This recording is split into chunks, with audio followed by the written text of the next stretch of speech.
Hey everybody, it is Saturday, June 8th, 2019, and Rector here. It is about 2 o'clock in the afternoon, and first of all I want to say it's a really beautiful sunny day, so I'm outside videoing, and I apologize for the background noise. You're going to hear that I have neighbors on both sides weed eating and mowing their yards, which is exactly what I did a couple days ago, so if you can still hear me, hope you still enjoy the video, and thank you for watching. I never really thought that anyone would watch these videos, but I'm finding that as I scroll through my previous videos, I'm finding, a few people watching, so that's kind of cool.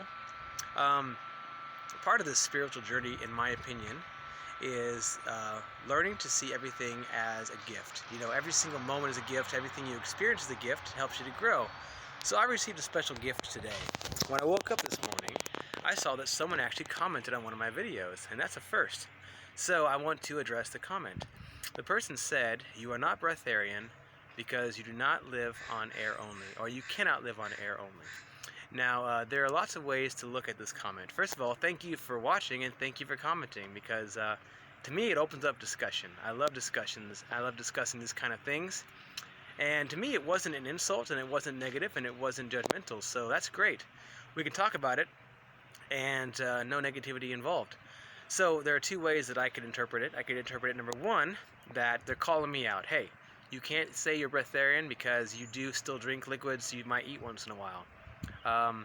That's one way to interpret it. The other second way to interpret it is that he's talking about, or she's talking about, I don't know if male or female, that it's not possible in general to be breatharian. So really, my question to this person is whether or not you meant me specifically, or as a whole, whether breatharianism is possible. And it comes down to your belief system, either way. So let's talk about it a little bit. To me, my understanding of breatharianism is turning on your pranic engine, meaning that you are living off of mostly prana versus mostly solid foods. So if you are in agreement with that, it means that there are certain levels and degrees of living on prana alone. It's kind of like a pranic engine. You might be using it 10%, 20%, 50%, etc., and it goes up from there. Now, to my knowledge, there are two people in the world who live off of prana only. They only breathe air. They don't drink or eat anything ever. Now, those two people are very, very, very thin and almost kind of malnourished looking. And not because they really are, but because modern society and modern beliefs, we think that they look that way.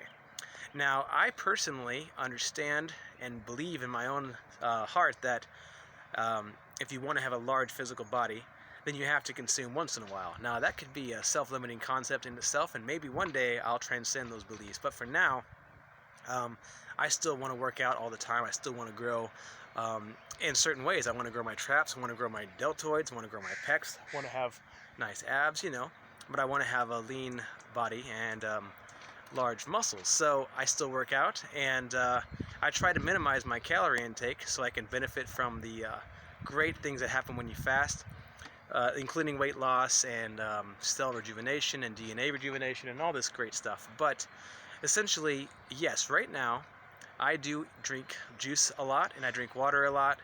When I say a lot, it's relative. I dry fast until at least noon every day, and I go hours after that depending on how I'm feeling that day. Today I just went till about noon, and now I'm drinking orange juice right now. And the rest of the day, I'm probably going to drink another kind of juice, because orange juice actually is very, very sweet. To me, it's like the least juice of all the juices that you could have. I've grown quite fond of cranberry juice and apple juice and grape juice and other varieties, So today, right now, there's a glass of orange juice back there that I'm drinking on. And so let's talk about the discussion. Depending on how much prana you bring into your body, you can survive without feeling hungry.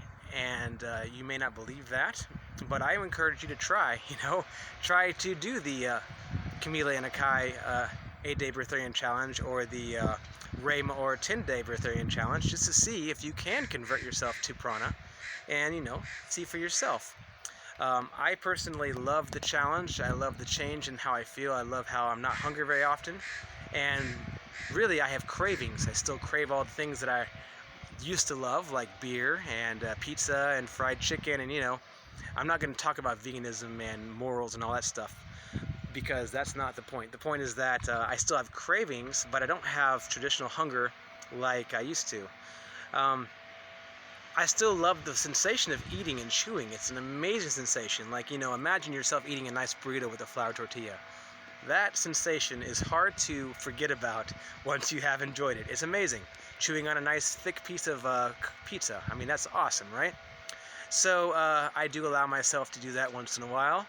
And I'm still working out, and I'm still drinking mostly liquids most of the time, and I'm doing dry fasting every day until a certain point in time.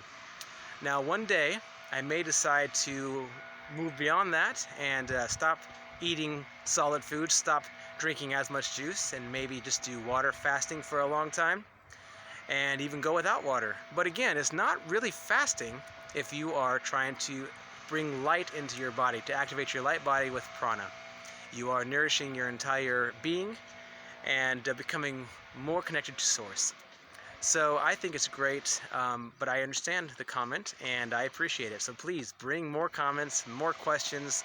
Call me out on whatever you can, because that's awesome. Helps me to grow, helps me to think about things.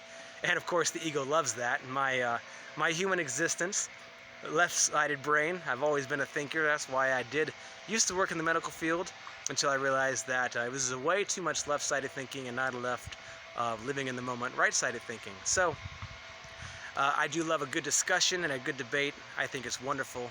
It helps to get things out in the open, and I encourage you guys to call me out for the whole process. Call it out whenever you want, and that's really great. So I don't know if I have too much else to say, except for today I felt motivated to do another full body workout, so I did a whole lot of planche work and handstand push-up work. My traps and my deltoids and my abs and my thighs, they all feel really, really worked out, really, really stretched, and they just feel great. So I'm a happy camper. I feel wonderful, and I'm out here enjoying the sun, soaking it in. And that's one thing I wanted to mention also. The word breatharian, it brings about certain stigmas, like, hey, you can't live off of air only. And you know what? It's a flaw in the word, not in the concept. Breatharian implies that you are only living off of breath. Like vegetarianism implies you're only living off of vegetables. Of course, they usually eat fruits also, and sometimes they eat other things like fish and eggs. Depending on their belief system, they might believe those are still okay to eat. So it all gets political and debatable and all that stuff, but I think we should change the word. Maybe I won't use breatharianism anymore, and I'll use pranarian. If your primary source of nutrition is prana, then you're pranarian, not breatharian. So it's all logistics, it's all semantics as far as what word you want to use. But the bottom line is recognizing that you can feed your existence with things besides food most of the time. And that is what I am doing. So depending on how I feel later, I might become even more pranarian and less breatharian. Maybe we'll work on certain breathing techniques to even breathe less, because Paramahansa Yogananda has a famous quote saying that breathlessness is deathlessness, because you calm your mind so much that you slow your heartbeat and you don't have to breathe at all. You are just sitting there in a state of complete bliss and static. Your body is not moving much at all. In fact, he's a really big advocate of minimizing your physical movements throughout the day. If you pay attention to your physical movements, you'll find that you are a jitterbug. You're always moving a hand, moving a leg, moving an arm, wiggling. You're always moving throughout the day. And he claims that if you minimize that, you'll have a whole lot more energy than you used to. The classic breatharianism teaches you to recognize each moment you're breathing, so that you do naturally move around less. You're more calm, you're more in the now, and you're more in the moment, and you are absorbing the prana. So you don't have to absorb prana through breath only. You can also absorb prana through all of your senses. Breathing is great because it brings, directly to your lungs, but you can also absorb prana through your eyes. I like to think that you can absorb prana through all of your senses. You can absorb it through your skin in the temperature, the heat or the cold. In fact, classic symptoms of Kundalini activation is heat or cold sensations in your body. And certainly when I am experimenting and playing with prana and recharging my light body, I feel exactly that. I feel cold sensations, I feel heat sensations in my hand, in my head, in my crown chakra, down my spine, through my back. It's great. It's wonderful. It's almost like a sixth sense that you don't think about until you start playing with those energies. So, Again, I don't know exactly where this is going to go, and that's kind of the fun part. You want it to take you where it takes you naturally. So thank you again for your comments. Please keep adding comments, keep asking questions, and give me something to debate, to talk with you guys. So I'm going to let you go now, and thanks again for watching. Have a good day.